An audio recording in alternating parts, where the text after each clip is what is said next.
मेरा 20 साल का नौकर रामू हमेशा मेरे आगे पीछे घूमता रहता था। मैंने उसे छोटा समझा था, लेकिन एक दिन उसने मुझसे कहा, मालकिन, मुझे छोटा समझने की गलती मत कीजिए। उस रात जब मैंने उसे देखा तो मैं आश्चर्यचकित हो गई थी, क्योंकि उस रात रामू ने 20 साल के लड़के की तरह नहीं, बल्कि 30 साल के आदमी की तरह मेरा हेलो दोस्तों, आज की इस अनोखी कहानी में आप सभी का स्वागत है। जब से रामू मेरे पास सोने लगा था, तब से मेरे शरीर में बदलाव आने लगे थे। मुझे लगा था कि रामू छोटा है और उसे कुछ समझ नहीं आता होगा, लेकिन धीरे धीरे उसके असली रंग मुझे दिखने लगे। मैंने कभी सोचा भी नहीं था कि 20 साल का लड़का मेरी तरह की 40 साल की महिला को इतना सुख दे सकता है। रामू 20 साल का था। उसे मैं गांव से अपने घर काम के लिए लाई थी। मेरे घर में सिर्फ मैं और मेरा 1 साल का बेटा था। जब मैं काम पर जाती थी तो रामू मेरे बच्चे की देखभाल करता और वह मेरे घर में ही रहता था। मैं बिना शादी के माँ बन गई थी। मेरे प्रेमी ने शादी का झांसा देकर मुझसे प्रेम का खेल खेला। जब मैं गर्भवती हो गई तो मैं उसके घर गई और वहां मैंने देखा कि उसकी शादी हो रही थी। उसने मुझसे प्रेम का नाटक किया और किसी और लड़की से शादी कर ली थी। मेरे पेट में पल रहे बच्चे को मारने का मेरा मन नहीं हुआ, और जब मैंने गर्भपात कराने का सोचा तब तक समय निकल चुका था। मैं 5 महीने की गर्भवती हो चुकी थी। मेरे माता पिता ने मुझे और मेरे बच्चे को स्वीकारने से इनकार कर दिया। तब मैं अकेली रहने लगी। कई महीने पहले मैं अपने गांव गई थी, अपने दादा के 100वें जन्मदिन के लिए। मेरे दादा ने मुझे जन्मदिन का निमंत्रण भेजा था और इसलिए मैं गांव गई थी। मेरे बेटे को वहां सिर्फ मेरे दादा ने ही प्यार से गोद में लिया था। आरव उनके पास खेल रहा था। तभी ऑफिस से मेरा फोन आया और मैं कुछ देर के लिए फोन पर बात करने के लिए बाहर चली गई। जब मैं वापस आई तो मेरा आरव दादा के पास नहीं, बल्कि घर के एक नौकर के पास था। मैंने देखा कि आरव उस नौकर के पास अच्छे से खेल रहा था। मैंने अपने बच्चे को उस नौकर से लिया और वहां से जाने लगी। तभी उस नौकर ने मुझे रोका। वह कहने लगा, मालकिन, मुझे थोड़ी मदद चाहिए। मुझे पैसे की नहीं, बल्कि काम की जरूरत है। उसने अपना परिचय दिया और कहा, मैं रामू हूँ। मैं इस घर में गाय भैंस के गौशाले की सफाई का काम करता था, लेकिन अब बड़े साहब गाय भैंस बेचने की बात कर रहे हैं। अगर आपके पास कोई काम हो तो दीजिए। मुझे काम की बहुत ज़रूरत है। मेरे माता पिता भी मजदूरी करते हैं। मुझे काम की बहुत ज़रूरत है। तब मैंने कहा, मेरे बच्चे की देखभाल का काम है, लेकिन इसके लिए तुम्हें शहर चलना होगा। इस काम के लिए मैं तुम्हें 5,000 रुपये महीना दूंगी। रामू मेरे साथ शहर आने के लिए तैयार हो गया। आरव उसके साथ अच्छे से रहता था और यह देखकर मैंने रामू को अपने घर लाने का फैसला किया। रामू तब से मेरे घर में ही रहने लगा। उसने कहा कि हर 4 महीने बाद जब थोड़े पैसे जमा हो जाएंगे तब वह अपने गांव जाएगा। रामू दिन भर मेरे बच्चे की अच्छे से देखभाल करता और घर के कामों में भी मेरी मदद करता। रामू को घर आए 1 महीना हो चुका था और इस 1 महीने में उसने मेरा दिल जीत लिया था। उसकी देखभाल से मेरे बेटे की सेहत भी सुधर गई थी। जो आरव मुझे परेशान करता था, अब वह रामू के हाथों से अच्छे से खाना खाता था। मैंने रामू को एक अलग कमरा दिया था। एक दिन रात में आरव बहुत रोने लगा। किसी भी तरह से वह शांत नहीं हो रहा था। बच्चे के रोने की आवाज़ सुनकर रामू मेरे कमरे में आया और उसने आरव को मुझसे ले लिया। रामू के पास जाते ही आरव शांत हो गया था। रात बहुत हो चुकी थी। आरव रामू को छोड़ नहीं रहा था, तो मैंने रामू को अपने कमरे में ही सोने के लिए कह दिया। सुबह जब मैं उठी तो आरव रामू से लिपटकर सो रहा था। उस रात के बाद से रामू आरव के लिए मेरे कमरे में सोने लगा। रामू के आने के बाद सब कुछ अच्छे से चल रहा था। रामू के काम से खुश होकर छुट्टी के दिन मैं उसे मॉल लेकर गई। वहाँ मैंने उसके लिए अच्छे कपड़े खरीदे और सैलून में जाकर उसकी नई हेयर स्टाइल बनवाई। रामू देखने में अच्छा था, लेकिन वह एकदम साधारण तरीके से रहता था। उस दिन मैंने उसका पूरा लुक ही बदल दिया था। उसे नए अंदाज में देखकर मैं भी उस पर विश्वास नहीं कर पा रही थी। कल तक जो एक साधारण सा नौकर था, वह इतना हैंडसम और स्मार्ट दिख सकता है, इसकी मैंने कल्पना भी नहीं की थी। मॉल से हम घर आए तो आरव आते ही सो गया था। मैंने उसे कमरे में बिस्तर पर सुला दिया और पानी पीने के लिए बाहर जाने लगी। तभी रामू मेरे लिए पानी लेकर आया। पानी पीकर मैंने गिलास रखा और रामू मुझे तब से ही एकटक देख रहा था। जैसे ही मैंने गिलास रखा, उसने मुझे गले लगा लिया। कई सालों बाद किसी पुरुष ने मुझे गले लगाया था। मैंने उसे खुद से दूर किया। तब रामू ने कहा, मालकिन, आपकी वजह से आज पहली बार मैंने खुद से प्यार करना सीखा है। जिंदगी बहुत खूबसूरत है, बस इसे जीना आना चाहिए। आज आपने मेरा कायाकल्प करवाकर मुझ पर बहुत बड़ा उपकार किया है। मैं सच में बहुत अच्छा दिख रहा हूँ। रामू के चेहरे पर खुशी देखकर मैं भी खुश थी। अगले दिन से वह बहुत स्वच्छ और सलीके से रहने लगा था। वह 20 साल का था, लेकिन गांव का लड़का होने के कारण उसकी कदकाठी अच्छी थी। वह घर में भी रोजाना कसरत करता था। उसकी लंबाई भी ठीक ठाक थी। मैंने उससे उसकी पढ़ाई के बारे में पूछा था, लेकिन उसने कहा कि अब उसका पढ़ाई से मन उठ गया है। हर सुबह ऑफिस जाने से पहले मैं अपने बच्चे को दुलार कर ऑफिस के लिए निकलती थी। आज जब मैं ऑफिस के लिए निकलने से पहले आरव को छूने गई, तब वह रामू की गोद में था। अचानक आरव ने अपनी गर्दन घुमाई और मेरे होंठ रामू के गाल पर जा लगे। मुझे बहुत शर्मिंदगी महसूस हुई। मैंने उससे माफ़ी मांगी और ऑफिस के लिए निकल गई। शाम को जब मैं घर आई, तब भी मैं रामू की आंखों में नज़र नहीं मिला पा रही थी। रामू ने आरव को खाना खिलाकर सुला दिया था। फिर हम दोनों ने साथ में खाना खाया। खाना ख़त्म करने के बाद मैं अपने कमरे में गई। वहाँ मैं अपनी दवाइयाँ ले रही थी। मुझे माइग्रेन की समस्या थी, उसी की दवा मैं ले रही थी। दवा लेने के बाद भी मेरा सिर बहुत दर्द कर रहा था। मैं अपने कमरे में सिर पकड़कर बैठी हुई थी। कुछ देर बाद रामू कमरे में आया। मुझे इस हाल में देखकर उसने पूछा कि क्या हुआ। जैसे ही उसे पता चला कि मेरा सिर दर्द कर रहा है, उसने मेरे सिर की मालिश शुरू कर दी। रामू की मालिश से मुझे आराम मिल रहा था। धीरे धीरे मुझे गहरी नींद आने लगी। उस रात मुझे बहुत अच्छी नींद आई थी। अगले दिन हमारे ऑफिस में ट्रेडिशनल डे का फंक्शन था और इसके लिए मैंने गुजराती लुक अपनाने का फैसला किया। मैंने घाघरा पहन लिया था, लेकिन स्कर्ट का नॉट बांधने में मुझे दिक्कत हो रही थी। तब मैंने रामू को कमरे में बुलाया और उससे नॉट बांधने को कहा। नॉट बांधते समय उसका हाथ मेरी खुली पीठ पर से गुजर रहा था। मैंने उसे छोटा समझा था, इसलिए मैंने उसे यह काम करने के लिए कहा था। मेरे पास और कोई विकल्प भी नहीं था। तैयार होकर जब मैं जाने लगी तो रामू ने मुझे रोका और अंदर से काजल लेकर आया। उसने मेरे कान के पीछे काजल लगाया और कहा, मालकिन, अब आपको किसी की नज़र नहीं लगेगी। आप बहुत सुंदर लग रही हैं। उसकी बात सुनकर मैं हंसी और चलने लगी। उस दिन शाम को जब मैं घर आई तो मेरे साथ मेरी एक सहेली और उसका प्रेमी भी आया। रामू ने आज बहुत अच्छा खाना बनाया था। मेरी सहेली प्रिया 4 दिन मेरे घर रुकने वाली थी। अगले 3 दिन उसका प्रेमी भी मेरे घर पर था। अगले दिन रात को रामू ने खाना बनाया और प्रिया और उसके प्रेमी को खाने के लिए बुलाया, लेकिन वे दोनों कमरे में ही ड्रिंक कर रहे थे। प्रिया तो बहुत ज़्यादा पी चुकी थी। वह खाना खाए बिना ही सो गई। उसका प्रेमी रोहन हमारे साथ खाना खाने बैठा। उसने कहा, प्राची, तुम प्रिया से भी ज़्यादा सुंदर हो। रोहन के बोलते ही रामू उसे गुस्से से देख रहा था। खाना खत्म करने के बाद रोहन अपने कमरे में चला गया। उसके जाते ही रामू मुझसे कहने लगा, मालकिन, आपके ये कैसे दोस्त हैं? मुझे उस आदमी की बात बिल्कुल भी अच्छी नहीं लगी। तब मैंने रामू से कहा, मैं तुझे घर के सदस्य की तरह मानती हूँ। इसका यह मतलब नहीं कि तू मेरे मेहमानों से कुछ भी कहे। तेरा काम है आए हुए मेहमानों की सेवा करना, इसलिए तू सिर्फ वही कर। बाकी मुझे कुछ सिखाने की ज़रूरत नहीं। रामू को डांटकर मैं अपने कमरे में चली गई। मैंने उसे डांट दिया था, फिर भी वह मेरे लिए पानी लेकर आया। तब मैंने अपनी दवा ली और पानी पीकर सो गई। आज रामू मेरे कमरे में सोने नहीं आया था, ऐसा मुझे लगा। लेकिन सुबह जब मेरी आँख खुली तो मैंने उसे अपने बगल में पाया। सुबह मेरी आँख खुली तो मेरे सामने प्रिया थी। वह बहुत गुस्से में लग रही थी। रामू को मेरे सामने लाया गया।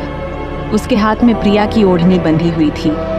प्रिया ने कहा, तुम्हारे इस देहाती नौकर ने मेरे प्रेमी का हाथ तोड़ दिया है। रामू बस सिर हिलाता रहा और बोला, मालकिन, मैंने कुछ भी नहीं किया। रात को रोहन साहब नशे में थे, तभी उनका संतुलन बिगड़ गया होगा और वे गिर गए होंगे। रामू भला रोहन साहब पर हाथ क्यों उठाएगा? प्रिया अब भी नशे में लग रही थी, ऐसा मुझे लगा। रामू ने मेरे लिए उन दोनों से माफ़ी मांगी। प्रिया और रोहन तभी वहाँ से चले गए। रामू मुझसे भी माफ़ी मांगने लगा। मुझे पता था कि उसने कुछ नहीं किया था। आज मैंने छुट्टी ली थी क्योंकि कई दिनों से मैं बहुत व्यस्त थी। आज सोचा कि खुद के लिए थोड़ा समय निकालूं। नाश्ता करने के बाद मैं फिर से 1 घंटे के लिए सो गई। आरव भी मेरे साथ सो गया था। उठने के बाद मुझे 1 कप चाय की ज़रूरत महसूस हुई। मैं रामू को चाय बनाने के लिए पुकार रही थी, लेकिन उसकी तरफ से कोई जवाब नहीं आ रहा था। उसे ढूंढते ढूंढते मैं उसके कमरे में गई। वहाँ जाकर देखा कि रामू अभी अभी नहाकर बाथरूम से बाहर आया था। उसने शर्ट नहीं पहनी थी। मैंने पहली बार उसे इस तरह देखा। रामू का शरीर बेहद मजबूत था। उसका शरीर किसी योद्धा की तरह दिख रहा था। मैं उसे टकटकी लगाकर देख रही थी। मुझे उस वक्त कोई होश नहीं था। कई सालों बाद मैं किसी जवान पुरुष को इस तरह बिना कपड़ों के देख रही थी। मैं उसे टकटकी लगाए देख रही थी। तभी रामू ने मुझे आवाज़ दी। वह मेरे सामने शर्ट पहनकर खड़ा था। फिर भी मैं अपनी सुध बुद्ध खोए उसे देख रही थी। उसने मेरी आंखों के सामने चुटकी बजाई। तब मैं होश में आई और उससे कहा कि मेरे लिए चाय बना दे। आज घर में ही थोड़ा खुद का स्किन केयर करने का सोचा, इसलिए दोपहर के समय मैं अपने कमरे में अपना पार्लर चलाने लगी। उस समय मैंने शॉर्ट्स और गाउन पहन रखा था और मैं अपने पैरों का वैक्सिंग कर रही थी। वैक्सिंग करते समय गलती से मैंने थोड़ा ज़्यादा गर्म वैक्स अपने पैर पर लगा लिया, जिससे जलन हुई और मेरे मुंह से तेज़ आवाज़ निकल गई। मेरी आवाज़ सुनकर रामू दौड़ता हुआ मेरे कमरे में आया। उसने मेरे जले हुए पैर को देखा। उसने मेरे पैर से गर्म वैक्स हटाया और वहाँ क्रीम लगा दी। उसके हाथ बार बार मेरे पैर पर अनजाने में फिर रहे थे और उस वक्त मेरे मन में जो भावनाएं उत्पन्न हो रही थीं, उन्हें व्यक्त करना मेरे लिए मुश्किल हो रहा था। रामू की नज़र मुझ पर पड़ते ही मैं दर्द से कराह उठी। मुझे इस हालत में देखकर उसने कहा, भाई साहब, अब आप बस आराम से लेट जाइए। आपको जो भी करना है मुझे बताइए, मैं आपकी मदद कर दूंगा। मैंने उसे मेरे दूसरे पैर का वैक्सिंग करने को कहा। रामू ने जैसा मैंने बताया वैसा ही किया। उसने मेरे चेहरे की मसाज भी कर दी। उसके स्पर्श से मुझे बहुत आराम मिला। आज का छुट्टी का दिन मेरे लिए आरामदायक बीता। रामू में हर गुण भरा हुआ था। वह किसी भी काम में पीछे नहीं था। आज रात मैंने उसे मेरे कमरे में सोने के लिए मना कर दिया। दिन भर मैं घर में नहीं होती। कम से कम रात को तो मुझे मेरे बच्चे के साथ अकेले समय बिताना चाहिए। हर बार रामू का आना मुझे पसंद नहीं था, इसलिए मैंने उसे कमरे में सोने के लिए मना कर दिया। इस तरह दिन बीतने लगे। कुछ दिनों तक रामू के बिना आरव रात को सो नहीं पाता था, लेकिन धीरे धीरे उसने रोना बंद कर दिया। मुझे अपने अंदर कुछ बदलाव महसूस होने लगे थे। सुबह उठते ही मेरा शरीर बहुत दुखने लगता था। अचानक ये सब क्यों हो रहा है समझ नहीं आ रहा था। कुछ दिनों में मेरी शारीरिक पीड़ा इतनी बढ़ गई कि मुझे बिस्तर से उठने की भी इच्छा नहीं होती थी। तब मैंने ऑफिस से 1 हफ्ते की छुट्टी ले ली। कुछ दिनों आराम किया, शायद थोड़ा ठीक हो जाऊं। अब पूरा वक्त आरव रामू के साथ रहता था। जब मुझे भूख लगती तो वह बीच बीच में मेरे पास आ जाता। आज मैं अपनी कमर पकड़कर बैठी थी। रात को रामू पानी लेकर मेरे कमरे में आया। मेरी कमर पर हाथ देखकर उसने समझ लिया कि मुझे बहुत तकलीफ हो रही है। रामू ने कहा, भाई साहब, अगर आपको कोई आपत्ति न हो तो मैं आपकी कमर की मालिश कर देता हूँ। मेरी कमर इतनी दुख रही थी कि मैंने उसकी मालिश के लिए हाँ कर दी, लेकिन उससे पहले मैंने अपने कमरे की लाइट बंद कर दी। छोटी 0 बल्ब की रोशनी में मेरी कमर उसे नहीं दिखेगी, इसलिए मैंने कमरे की बड़ी लाइट बंद करके 0 बल्ब जला दिया। वह जब मालिश कर रहा था मुझे बहुत आराम मिल रहा था। मालिश करने से मेरी पीड़ा जैसे झट से गायब हो गई थी। मालिश करते समय रामू ने मुझसे पूछा, भाई साहब, आपको आरव के पिता की कभी याद नहीं आती? आप इतनी सुंदर और जवान होकर भी अभी तक अकेली क्यों हैं? उसके सवाल का मेरे पास कोई सही उत्तर नहीं था। मैंने उससे कहा कि शायद तुम्हारे सवाल का उत्तर मेरे पास नहीं है। उस सवाल पर वहीं विराम लग गया। रामू की मालिश से मुझे अच्छी नींद आ गई थी। अगले 2 दिन बाद वह तारीख थी जब मैंने अपने प्रेमी से मुलाकात की थी। आखिर वह दिन आ ही गया। उस दिन मैंने दिन भर अपने मन को किसी न किसी काम में व्यस्त रखने की कोशिश की, लेकिन रात के अंधेरे में मुझे अपने प्रेमी की बहुत याद आ रही थी। आज वह मेरे साथ नहीं था, लेकिन वह मेरे बच्चे का पिता था। आरव को देखकर मुझे रोज उसकी याद आती थी और आज मैं अपने भावनाओं को छुपा नहीं पाई। मैं अपने कमरे में जोर जोर से रोने लगी। आरव पास में सो रहा था, इसका भी मुझे ध्यान नहीं रहा। मैंने आज अपनी दवाइयाँ भी नहीं ली थी। रामू पानी लेकर मेरे कमरे में आया। मुझे रोते हुए देखकर उसने मुझे पानी पिलाया। जब मैं शांत हुई तो उसने मुझे दवाइयाँ दी। मेरे रोने की आवाज़ से आरव हल्का हिलने लगा। वह जाग न जाए इसलिए रामू मुझे अपने कमरे में ले गया। वहाँ जाकर मैंने उसे कसकर गले लगा लिया। ऐसा लग रहा था कि मैंने अपना होश खो दिया था। मेरा रोने का कारण सुनकर रामू भी शांत हो गया था। वह लगातार मेरे आंसू पोंछ रहा था। रोते रोते मैंने उसका कंधा पकड़ लिया। धीरे धीरे मैंने उसे और करीब खींच लिया। मैंने उससे कहा, रामू, आज की रात मैं तुम्हारे साथ बिताना चाहती हूँ। तब रामू ने कहा, भाई साहब, मैं अभी छोटा हूँ, मुझे कुछ भी नहीं आएगा।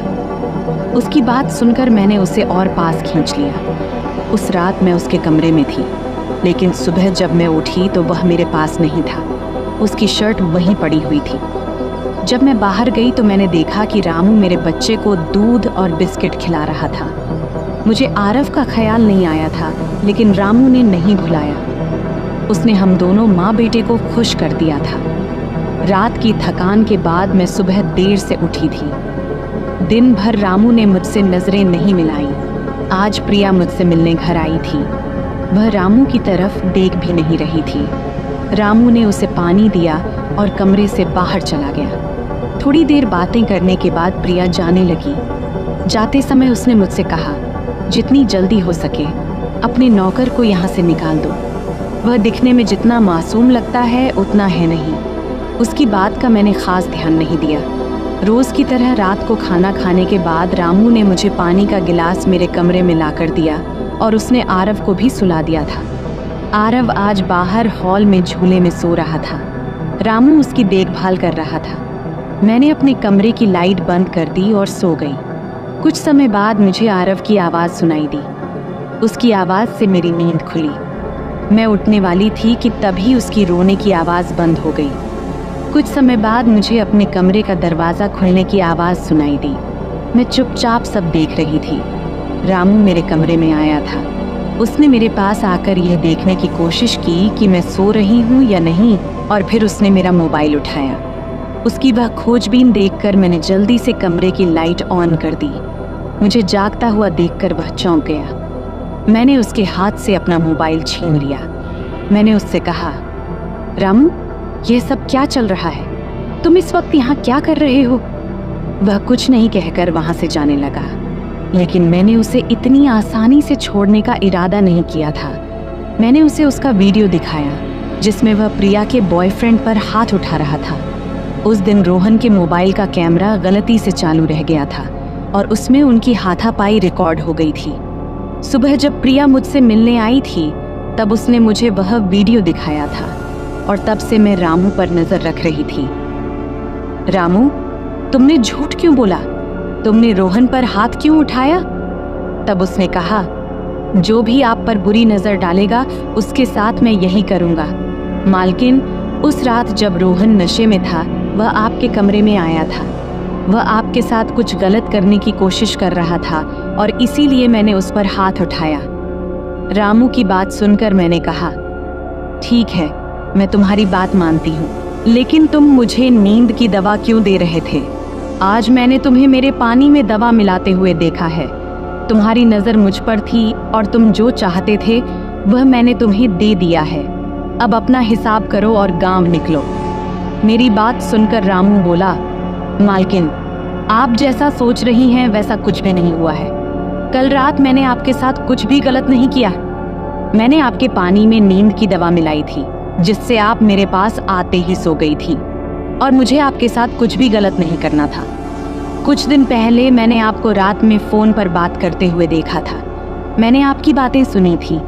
आप फिर से अपने उस प्रेमी से मिलने की तैयारी कर रही थी। आपकी मुलाकात आपके ही घर में तय हुई थी। मुझे यह सब पता था। आप उससे ना मिले इसलिए मैं आपको रात में नींद की दवा दे रहा था। वह व्यक्ति अब भी आपको धोखा दे रहा है। वह आपसे झूठ बोल रहा है। वह आपके बच्चे को आपसे छीनने के लिए आपके करीब आ रहा है। उसकी पत्नी को बच्चा नहीं हो सकता, इसलिए वह आपके पास आ रहा है। उसने अपनी पत्नी को तलाक नहीं दिया है। वह आपसे झूठ बोल रहा है। रामू, तुम हो कौन? तुम्हें यह सारी जानकारी कैसे मिली? तब उसने कहा, आपके बाबा साहेब ने मुझे आपका फोटो दिखाया था। मुझे आप पहली नज़र में ही अच्छी लगी थी, लेकिन बाबा साहेब ने यह भी कहा था कि आप शादी के खिलाफ हैं। तब मैंने उनके साथ मिलकर ये प्लान बनाया। आपके दिल में अपनी जगह बनाने के लिए मैं यहाँ आया था, लेकिन यहाँ आने के बाद मैंने देखा कि बहुत से लोग आप पर बुरी नज़र रखते हैं, इसलिए मैंने आपकी सुरक्षा करनी शुरू कर दी।